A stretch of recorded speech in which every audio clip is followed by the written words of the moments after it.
ನಮಸ್ಕಾರ. ಕಲ್ಯಾಣ ಕರ್ನಾಟಕ ಪ್ರದೇಶ ಅಥವಾ ಹೈದರಾಬಾದ್ ಕರ್ನಾಟಕ ಪ್ರದೇಶ ಅನ್ನುವಂಥ ಹೆಸರನ್ನು ಪಡೆದಂಥ ಈ ಭಾಗ ಕಾಲದಿಂದಲೂ ಸಹಿತ ಒಂದು ಅವಕೃಪೆಗೆ ಸರ್ಕಾರದ ಮತ್ತು ಇನ್ನಿತರ ಸಂಘ ಸಂಸ್ಥೆಗಳ ಅವಕೃಪೆಗೆ ಒಳಗಾಗಿ ಹಿಂದುಳಿಯುವ ಹಣೆಪಟ್ಟಿಯನ್ನು ಕಟ್ಟಿಕೊಂಡು ಬಂದದ್ದು ಶಾಪ ಇನ್ನು ನಮ್ಮಿಂದ ಹೋಗ್ತಾ ಇಲ್ಲ ಅನ್ನೋದಕ್ಕೆ ಒಂದು ಜೀವಂತ ಉದಾಹರಣೆ ಅಂದರೆ 50 ವರ್ಷಗಳ ಹಿಂದೆ ಪ್ರಾರಂಭವಾದಂಥ ಇಡೀ ದಕ್ಷಿಣ ಭಾರತದಲ್ಲಿ ಕರ್ನಾಟಕದಲ್ಲಿಯೇ ಪ್ರಪ್ರಥಮ ದೂರದರ್ಶನ ಕೇಂದ್ರ ಅಂತ ಪಡೆದಂಥ ಹೆಸರು ಪಡೆದಂಥ ಕಲಬುರಗಿ ದೂರದರ್ಶನ ಕೇಂದ್ರ ಇವತ್ತು ಅವಸಾನದ ಅವಸ್ಥೆಗೆ ತಂದು ನಿಲ್ಲಿಸ್ತಕ್ಕಂಥ ಒಂದು ವಿಚಾರ ಏನಿದೆಯಲ್ಲ ಅದು ತುಂಬಾ ನೋವಿನಂಥ ಸಂಗತಿಯಾಗಿದೆ. 1977ರಲ್ಲಿ ಇಡೀ ಕರ್ನಾಟಕದಲ್ಲಿ ಮೊಟ್ಟ ಮೊದಲ ದೂರದರ್ಶನ ಕೇಂದ್ರ ಇದು.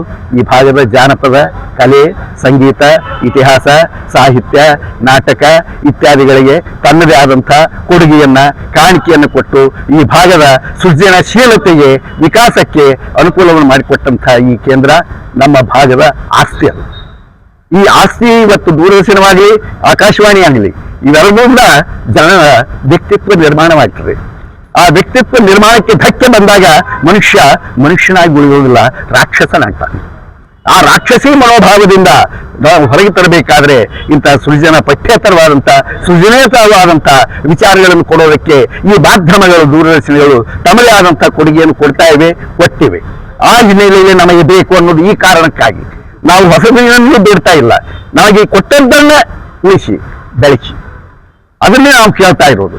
ಯಾಕೆ 48 ವರ್ಷಗಳಿಂದ ಬೆಳೆದು ಬಂದಂತಹ ದೂರದರ್ಶನ ಒಂದೇ ಒಂದು ಕಾಲಕ್ಕೆ ನೀವು ಕಾರ್ಯಕ್ರಮ ಮಾಡಬಾರ್ದು ಮುಸ್ತಾ ಇದ್ದೀವಿ ಅಂದ್ರೆ ಏನರ್ಥ? ಅದು ಏನಾದರೂ ಇದಕ್ಕೆ ವ್ಯವಸ್ಥಿತವಾದ ಸಂಚು ಇದೆಯಾ?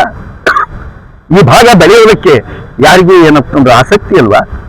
ಅದಕ್ಕಾಗಿ ನಾನು ಈ ಸಂದರ್ಭದಲ್ಲಿ ಈ ಭಾಗದ ಹೋರಾಟಗಾರರು ಮಾತ್ರವಲ್ಲ, ಯುವಕರು, ಸಾಹಿತಿಗಳು, ಸಂಗೀತಗಾರರು, ಕಲಾವಿದರು, ಮಾಧ್ಯಮದ ಮಿತ್ರರು ಎಲ್ಲರೂ ಕೂಡಿ ಈ ಇವನಾಡು ಎನ್ನುವುದಿದೆ. ಯಾರಿಗೂ ಅಲ್ಲ, ಇದು ನಮ್ಮದೇ ಹೋರಾಟ.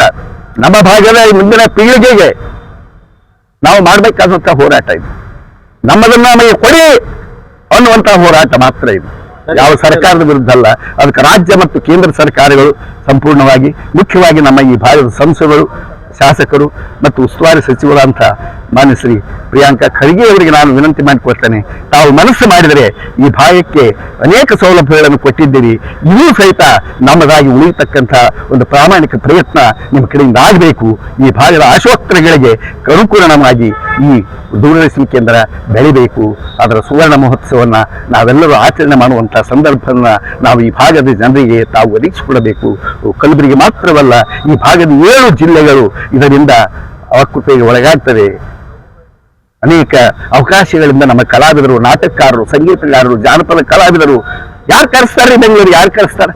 ಯಾರು ಕರೆಸೋದೇ ಇಲ್ಲ. ಹೀಗಾಗಿ ಆ ಒಂದು ನೋವನ್ನ ಈ ಮೂಲಕವಾಗಿ ನಾನು ತಮ್ಮೆದುರಿಗೆ ಇಟ್ಕೊಂಡಿದ್ದೇನೆ. ಎಲ್ಲರೂ ಹೋರಾಟಗಾರರು, ಕನ್ನಡ ಪರ ಹೋರಾಟಗಾರರು, ನಮ್ಮ ಮಾಲಿ ಪಾಟೀಲ್ ಇದ್ದಾರೆ, ಸಿಂಗಾಪುರ ಅವರು ಇದ್ದಾರೆ, ಇನ್ನೂ ಅನೇಕ ಸಂಘಟನೆಗಳ ಹಿರಿಯರು ಇಲ್ಲಿ ಸೇರಿದ್ದಾರೆ. ಅದಕ್ಕಾಗಿ ಒಂದು ಹೋರಾಟ ಸಮಿತಿ ಅನ್ನುವಂಥದ್ದನ್ನು ಮಾಡಿಕೊಂಡು ಈ ಭಾಗಕ್ಕೆ ಆಗ್ತಕ್ಕಂಥ ನಿರಂತರವಾದ ಅನ್ಯಾಯದ ವಿರುದ್ಧ ಬೆಳೆಯತಕ್ಕಂಥ ಒಂದು ಜನ ಸಮುದಾಯವನ್ನು ಕಟ್ಟತಕ್ಕಂಥ ಕಾರ್ಯ ನಾವು ಮುಂದೆ ಮಾಡಬೇಕಾದಂಥ ಅಗತ್ಯ ನಮ್ಮ ಯುವ ಪೀಳಿಗೆಯ ದೃಷ್ಟಿಯಿಂದ ಅವಶ್ಯಕವಾಗಿದೆ ಅನ್ನುವಂಥ ಮಾತನ್ನು ಈ ಸಂದರ್ಭದಲ್ಲಿ ಹೇಳ್ತಾ ಇದ್ದೀನಿ. ನಿಮ್ಮ ಮಾಧ್ಯಮದ ಸಹಕಾರಕ್ಕಾಗಿ ನಾನು ಧನ್ಯವಾದಗಳನ್ನು ಸಲ್ಲಿಸ್ತಾ ಇದ್ದೀನಿ. ನಮಸ್ಕಾರ.